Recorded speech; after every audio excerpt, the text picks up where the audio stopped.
Great and greetings from St. Paul's University, where I teach in the Faculty of Theology. And as you can see, I'm standing here with Alberto Gomez, who is one of the students. And you can see he has 4 legs because he hurt his foot during Christmas.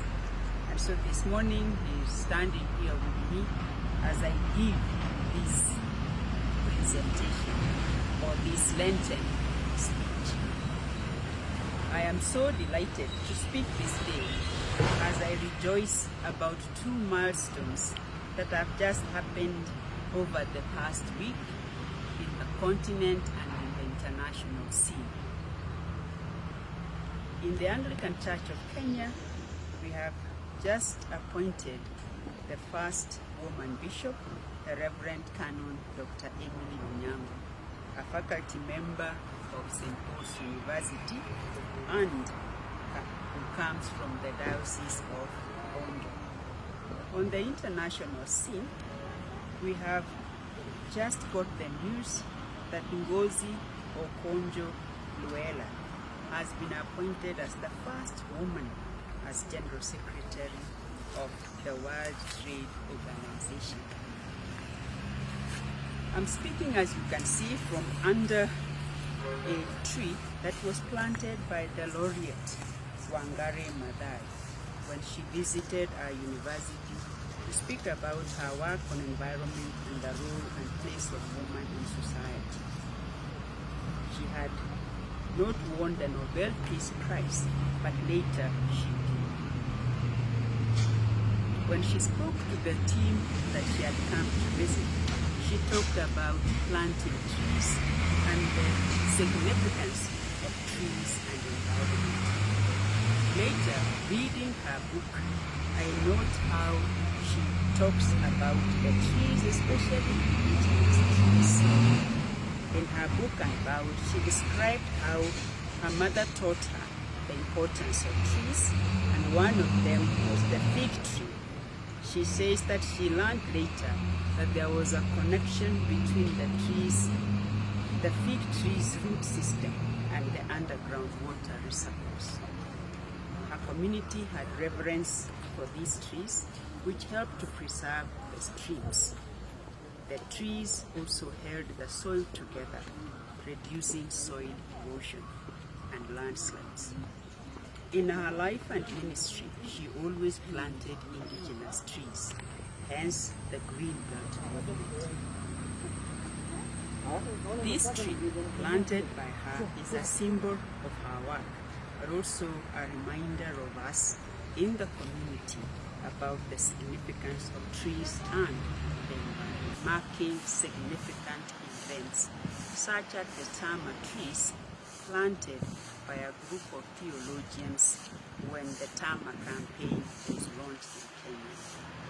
The TAMAR campaign is a campaign against sexual gender-based violence based on the story of the rape of Tamar, the daughter of David, in 2 Samuel 13. Another set of trees are those that were planted by the members of the Circle of Concerned African Women Theologians when they were celebrating 30 years of ministry of women in Kenya and the work of the Circle, especially on HIV and AIDS, which helped to bring to light many of the issues that are harmful to women, and gender-based violence was one of those.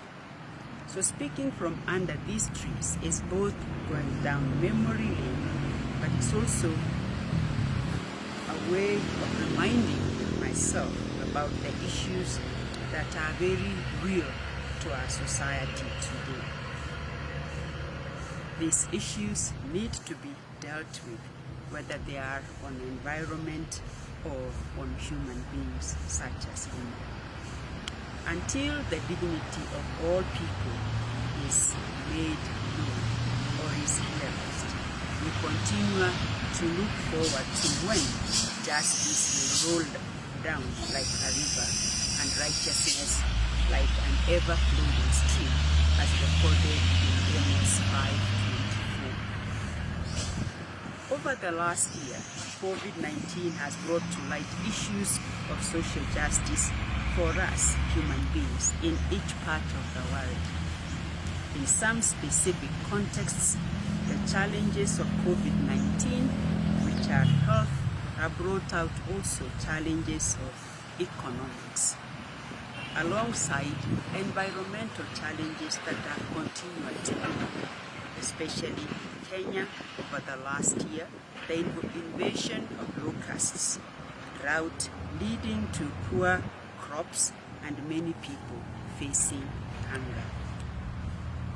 This morning, therefore, I want to read from Genesis chapter 4, verses 1 to 15 to guide part of my reflection. Adam made love to his wife Eve, and she became pregnant and gave birth to Cain. She said, "With the help of the Lord, I have brought forth a man." Later, she gave birth to his brother Abel. Now Abel kept flocks, and Cain worked on the soil. In the course of time, Cain brought some of the fruits of the soil as an offering to the Lord. And Abel also brought an offering of fat portions from some of the firstborn of his flock. The Lord looked with favor on Abel and his offering, but on Cain and his offering he did not look with favor. So Cain was very angry, and his face was downcast. Then the Lord said to Cain, "Why are you angry? Why is your face downcast? If you do what is right, will you not be accepted? But if you do not what is right, sin is crouching at your door. It desires to have you, but you must rule over it." Now Cain said to his brother Abel, "Let's go out to the field." While they were in the field, Cain attacked his brother Abel and killed him. Then the Lord said to Cain, "Where is your brother Abel?" "I don't know," he replied. "Am I my brother's keeper?" The Lord said, "What have you done? Listen, your brother's blood cries out to me from the ground. Now you are under a curse and driven from the ground, which opened its mouth to receive your brother's blood from your hand. When you work the ground, it will no longer yield its crops for you. You will be a restless wanderer on the earth." Cain said to the Lord, "My punishment is more than I can bear. Today you are driving me from the land, that I will be hidden from you, and I will be hidden from your presence. I will be a restless wanderer on the ground, and whoever finds me will kill me." But the Lord said to him, "Not so. Anyone who kills Cain will suffer vengeance 7 times over." Then the Lord put a mark on Cain so that no one who found him would kill him. Between the environment that I've talked about above and this reading in this reflection, the book of Genesis is taken to be about beginnings, although there are different narratives out of the different stages of the story of the Israel. Interests. The two creation narratives are written by 2 different authors and from 2 different traditions. In both the creation stories, there is much about the environment and the human beings. First, the people are created to be the stewards of the creation in Genesis 1, 26 and 27. And in Genesis 2, human beings are made out of soil, and the purpose is to till the soil and care for it. With this background, we can unpack the story of Abel and Cain that I've just read from Genesis chapter 4. It is a wonderful narrative with multiple themes in common, but also raises many questions, including what is the sin of Cain, if he understood the context in which all this was happening. If we understand the context of this story, then we can understand more of the sin of Cain. So what is the context of this story?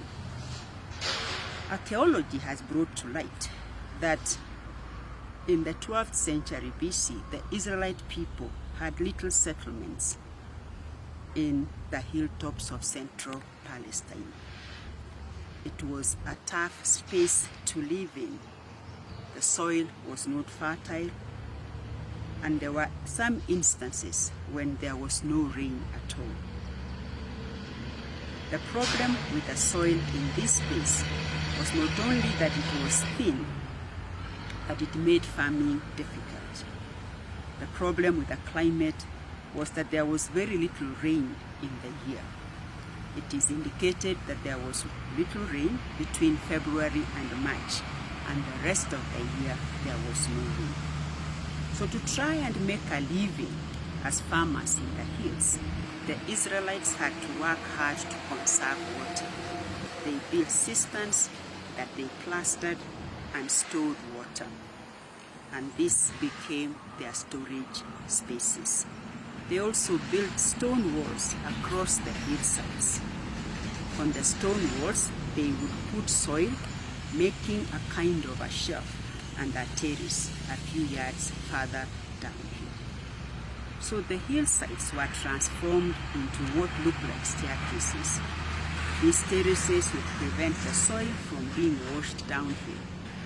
This work required tremendous investment of labor, or it was labor intensive in the small villages of few people. To survive, the communities divided the economy into two halves. One half was to work in the farm, growing crops, wheat and barley, and grapes and dates and figs. The other half did the animal husbandry. They raised sheep, goats, sheep for wool, and goats for milk and meat. In this way, if the rains failed and there were no crops, the community would survive on animal products. If the animals did not do well, the community would survive on the vegetables that were grown. This is the context of the story of Cain and Abel, the two sons born to Adam and Eve. The text does not say much about the parents, but concentrates on the two sons, Cain, an agriculturalist, and Abel, a pastoralist. Cain tilled the land and grew the crops that were very much needed, and Abel kept the animals for meat that the villagers also needed. So the two brothers were involved in the two halves of the economy of the land. One an agriculturalist, the other one an animal keeper. In the course of time, Cain brought to God an offering of the fruits of the ground, and Abel brought the firstlings of his flock to offer to God as well. Abel brought meat and Cain brought vegetables. We read that God had regard for Abel and his offering, but God did not have regard for Cain and his offering. What was wrong with Cain's offering? There is no indication from the text that Cain was a lazy or incompetent farmer. Could it have been that that year there was poor crop because of climatic reasons? Perhaps the rains came late or did not come, and that is why the crops weren't good. The situation could be reversed. Perhaps if the following year the animals also did not do well, then the people would have survived on the crops. Unfortunately, Cain did not have time to take a philosophical attitude of seeing that if his crops had failed, it was not the end of the world. That there were also times the animals could not do well. So God asked him, why he was not happy. If you do well, will you not be accepted, God asks. And if you do not do well, sin is looking at your door. Its desire is for you, but you must master it. Unfortunately, Cain did not master the sin. He instead killed his brother, presumably out of jealousy. Now think about what Cain has just done in the context that we only learned about from the archaeologists in the last few decades. In this tiny community, living on the edge of ecological disaster, where the wholehearted effort of every person was crucial to the survival of the community. God tells Cain in the text, "What you have done, what have you done? Listen, your brother's blood cries out to me from the ground. Now you are under a curse and driven from the ground, which opened its mouth to receive your brother's blood from your hand. When you work the ground, it will no longer yield its crops for you. You will be a restless wanderer on the earth." Cain had just removed 2 young men from the labor force. These are his brother and himself. Abel was killed and Cain was equally killed, because no community would tolerate a murderer in their midst. Cain put his community in danger, and that was his sin. Cain had removed a human life from the soil, where the creation story affirms that human beings were made out of soil and their purpose in life was to till the soil and care for it. Cain was equally estranged from his own culture, from the soil, from his purpose in life to till the soil, because he always says nothing is going for you from now on. Cain was estranged from God, the principle of the soil's fertility. Cain was also estranged from his community. As the Lord says, "My punishment is more than I can bear. Today you are driving me from the land, and I will be hidden from your presence. I will be restless. I'll be a restless wanderer on earth, and whoever finds me will kill me." The punishment was terrible and completely inappropriate. The story comes to us from a remote past, but as a message for our communities and the world today in regard to the ecological challenges and the human relations as well. The 2 brothers are portrayed as opposites of each other, as one is an agriculturalist and the other one is a pastoralist. The 2 brothers are of different spirits. One is portrayed as the 2 brothers are portrayed as opposites, and Cain kills Abel. We have had in our world clashes on the basis of land. We have experienced genocide because of the perceptions of pastoralists and agriculturalists. We have experienced identity politics that breed untold suffering to many. We experience untold suffering when women and girls suffer gender-based violence out of power and privilege of the male gender. The sad reality is that both the powerful and the weak are destroyed. Those who die disappear from the face of the earth, but those who kill also do not live in accordance to what is given to them as made in the image and likeness of God. It was Bishop Tutu who said that both the oppressor and the oppressed need to be liberated. The sin of Cain was to endanger his community. Cain was self-centered in an ecological fragile environment. Today we see the same spirit in our fragile world, and it is people like the environmentalists, such as Laureate Wangari Maathai and others, who remind us that the earth is an ecologically fragile environment. It is vulnerable to the self-absorption of a small people who seem not to care for the land, but for themselves. Wangari, in many speeches, observed that Mother Earth is very generous, but very unforgiving when disturbed. The challenge of Mother Earth includes carving the land to ourselves when it is meant to guard everybody.